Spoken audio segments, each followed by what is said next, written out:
अलग है कि कुछ कारणों से, जैसे मैकाले द्वारा निर्देशित शिक्षा पद्धति हो, या फिर कुछ अन्य कारणों से यह बात दुनिया के सामने नहीं लाई गई कि हमारी प्राचीन शिक्षा प्रणाली का ध्यान मैथ्स तथा साइंसेस पर भी उतना ही था। एक कारण यह हो सकता है कि उन्हें अपनी शिक्षा व्यवस्था को सुपीरियर दिखाना था तथा हमारी शिक्षा व्यवस्था को इन्फीरियर दिखाना था, इसलिए उन्होंने जानबूझकर ऐसा किया हो। लेकिन ऐसा तो बिल्कुल नहीं है कि हमारा ध्यान सिर्फ दर्शन और अध्यात्म पर था, बल्कि हमारा ध्यान तो गणित के ऊपर था, हमारा ध्यान विज्ञान के ऊपर था, हमारा ध्यान एस्ट्रोनॉमी यानी खगोल शास्त्र पर भी था, हमारा ध्यान तो ज्योग्राफी पर भी था, इन सारे विषयों पर था। साथियों, मेरे कहने का अर्थ है कि हम हमेशा से नॉलेज बेस्ड सोसाइटी रहे हैं और आज भी हमारा भारत नॉलेज बेस्ड सोसाइटी है।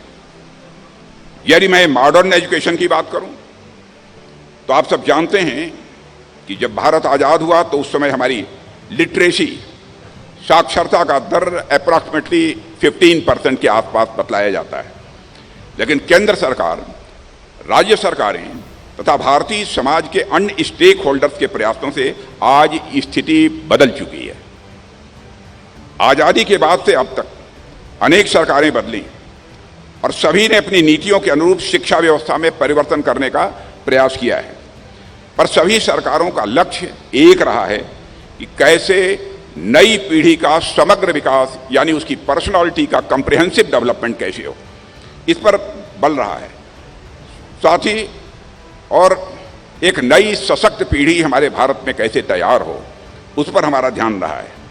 आज जब हम नई एजुकेशन पॉलिसी के माध्यम से समाज को एक नई दिशा देने का प्रयास कर रहे हैं तो सैनिक स्कूल, मैं मानता हूं, इस प्रयास को नई गति देने का काम करेंगे, ऐसा मेरा पक्का विश्वास है। साथियों, श्री भवानी निकेतन एजुकेशन एंड चैरिटेबल ट्रस्ट 1942 से ही समाज की सेवा में कार्यरत है। इनके पास सरकार के साथ मिलकर काम करने का एक बहुत बड़ा अनुभव भी है। 50 एकड़ में फैला हुआ, जो मुझे जानकारी दी गई है लगभग 50 एकड़ में फैला हुआ यह परिसर निश्चित रूप से मैं मानता हूं यहाँ के विद्यार्थियों के पर्सनालिटी के कॉम्प्रिहेंसिव डेवलपमेंट के लिए एक सर्वाधिक उपयुक्त स्थान है। इस सैनिक स्कूल की स्थापना अपने आप में कई कारणों से महत्वपूर्ण है। एक का जिक्र तो मैं आपसे कर ही चुका हूं कि जिस प्रकार राजस्थान के युवाओं में देशभक्त की प्रेरणा है, राष्ट्र की सेवा करने का उनके अंदर जज्बा है, उसको यह सैनिक स्कूल एक गाइडेंस प्रदान करेगा, ऐसा मेरा विश्वास है। साथियों, सैनिक स्कूल्स विद्यार्थियों को सिर्फ किताबी जानकारी ही नहीं देते, बल्कि सैनिक स्कूल्स विद्यार्थियों के अंदर वैल्यूज के प्रति कमिटमेंट, मूल्यों के प्रति प्रतिबद्धता, विद्यार्थियों के अंदर मूल्यों का समावेश, यह कराने की भी कोशिश करते हैं। अनुशासन, देशभक्ति और साहस जैसे वैल्यूज, मूल्य सैनिक स्कूल अपने विद्यार्थियों में भरते हैं। इन मूल्यों के कारण विद्यार्थियों के व्यक्तित्व का जो एक सर्वांगीण विकास या कॉम्प्रिहेंसिव डेवलपमेंट होता है, वह उन्हें देश में को आगे ले जाने के लिए स्वाभाविक रूप से प्रेरित करता है। साथियों, स्वामी विवेकानंद से लेकर महात्मा गांधी, डॉक्टर अंबेडकर, सर्वपल्ली डॉक्टर राधाकृष्णन जैसे महापुरुषों ने शिक्षा का जो स्वरूप अपने समाज के सामने उन्होंने रखा था, उस शिक्षा की ओर आगे बढ़ने में सैनिक स्कूलों में अपनी बहुत ही महत्वपूर्ण भूमिका का निर्वाह किया है। हमारे सैनिक स्कूलों ने देश को अनेक बड़े बड़े व्यक्तित्व दिए हैं।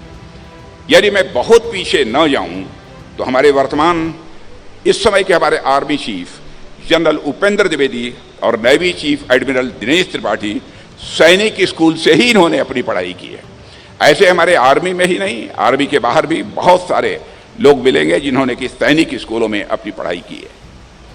इसके अलावा भी अनेक उदाहरण हैं जो लोग सैनिक स्कूल से पढ़े हैं और दूसरे क्षेत्रों में कैरियर अपनाकर भारत की आज वो सेवा कर रहे हैं। साथियों, वैसे तो बाकी स्कूल्स की तरह सैनिक स्कूल से पढ़े हुए छात्र छात्राएं आगे कोई भी कैरियर चुन सकते हैं, उनकी यदि इच्छा है तो वह आर्म फोर्सेज में जाकर राष्ट्र की सेवा कर सकते हैं या फिर राष्ट्र की सेवा के लिए किसी और माध्यम को वह चुन सकते हैं। सिविल सर्विसेज में जा सकते हैं, डॉक्टर, इंजीनियर, बैंकर या किसी और सेवा को भी वह अपना सकते हैं। वो चाहे किसी भी सेवा में जाएं, लेकिन मुझे पक्का विश्वास है उनके सैनिक स्कूल की लर्निंग्स, उनके सैनिक स्कूल की जो सीख है सदैव उनके अंदर विद्यमान रहेगी, ऐसा मेरा पक्का विश्वास है। साथियों, छात्र भले ही सैनिक स्कूल से निकल जाएंगे, लेकिन सैनिक स्कूल उनके भीतर से कभी नहीं निकलने वाला है, ऐसा मैं मानता हूं। यहां से निकले हुए विद्यार्थी जीवन के किसी भी क्षेत्र में जाएंगे, उनमें अनुशासन उनकी सर्वोच्च प्राथमिकता होगी, वह हर काम को समर्पण भाव के साथ करेंगे। साथियों, इस स्कूल में शिक्षा ग्रहण करने वाले बच्चों से भी मैं बात करना चाहूँगा कि अभी तो आप अपने माता पिता और अपने टीचर्स के संरक्षण में हैं।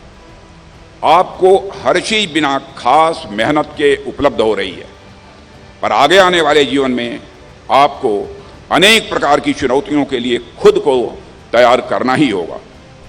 आपको मेहनत करनी होगी और अपने लक्ष्य की ओर लगातार आपको आगे बढ़ना भी होगा। सैनिक स्कूल में आप जितना तपेंगे उतना ही नखर कर आप दुनिया के सामने आएंगे, इस सच्चाई को कोई नकार नहीं सकता है। आप मेहनत करने से कभी मत कतराइएगा, यह मेरा आपको आग्रह है। साथियों, आपको राष्ट्र कवि रामधारी सिंह दिनकर जी की यह लाइनें मैं समझता हूं बहुत सारे लोगों को याद होंगी कि वसुधा का नेता कौन हुआ, भूखंड विजेता कौन हुआ। वसुधा का नेता कौन हुआ, भूखंड विजेता कौन हुआ। अतुलित यश क्रेता कौन हुआ, नव धर्म प्रणेता कौन हुआ। जिसने न कभी आराम किया, विघ्नों में रहकर नाम किया है। यह जो है राष्ट्र कवि रामधारी सिंह जी दिनकर की यह कविता है। मैं समझता हूं कि यह कविता हम सभी को इंस्पायर करने वाली है, हम सभी के लिए प्रेरक है। यह कविता हमें यह भी संदेश देती है कि यदि जीवन में आगे बढ़ना है तो आपको जी तोड़ मेहनत करनी ही होगी। आराम से काम नहीं चलने वाला है। यदि आपको इस दुनिया के आकाश में सूरज की तरह चमकना है तो सूरज के जैसा आपको तपना भी पड़ेगा। यह बात भी हमको अच्छी तरह से समझनी चाहिए। यह विद्यालय, मैं सभी छात्रों से कहना चाहूँगा, यह विद्यालय आपको वह मंच प्रदान करेगा जिसके माध्यम से आप स्वयं को निखारेंगे। मुझे पूरा विश्वास है कि आप अपने माता पिता का, अपने समाज का और इस विद्यालय का नाम भविष्य में अवश्य रोशन करेंगे। इसके लिए मैं अपनी तरफ से विशेष रूप से सभी बच्चों को हार्दिक शुभकामनाएं देता हूं। मैं इस विद्यालय को संचालित करने वाले समूह से भी यह आग्रह करूंगा कि आप भी हमेशा इस बात का ध्यान रखें कि इस विद्यालय की गरिमा दिन ब दिन बढ़ती रहे। गरिमा पर किसी भी सूरत में इस विद्यालय के चोट न पहुंचने पाए, इसके प्रति हमें सदैव सजग रहने की आवश्यकता है। साथियों, सैनिक स्कूलों की अब तक की जो लिगेसी रही है, उस लिगेसी को बनाने में कई दशक लगे हैं। सैनिक स्कूल की गरिमा और उसका महत्व एक दिन में नहीं बना है। इसकी गरिमा को बनाए रखना हम सबकी यह जिम्मेदारी है। मुझे पूरा विश्वास है कि आप इसमें सफल सिद्ध होकर ही रहेंगे, मेरा पक्का विश्वास है। साथियों, मैं आप सबको प्राइवेट पब्लिक पार्टनरशिप के माध्यम से स्थापित इस नए सैनिक स्कूल की स्थापना पर हार्दिक बधाई देता हूं और इसके उज्जवल भविष्य की कामना करता हूं तथा ईश्वर से यह भी मैं प्रार्थना करता हूं कि यहाँ से निकले हुए विद्यार्थी आगे चलकर इस राष्ट्र की प्रगति का भार अपने कंधों के ऊपर वहन करेंगे, ऐसा मेरा पक्का विश्वास है। इन्हीं शब्दों के साथ आप सबको धन्यवाद देते हुए कि आप सब ने मुझे इस कार्यक्रम में आमंत्रित किया, इसे मैं अपना सौभाग्य मानता हूं और इन्हीं शब्दों के साथ पुनः एक बार हृदय से आभार व्यक्त करते हुए अपना निवेदन मैं समाप्त करता हूं।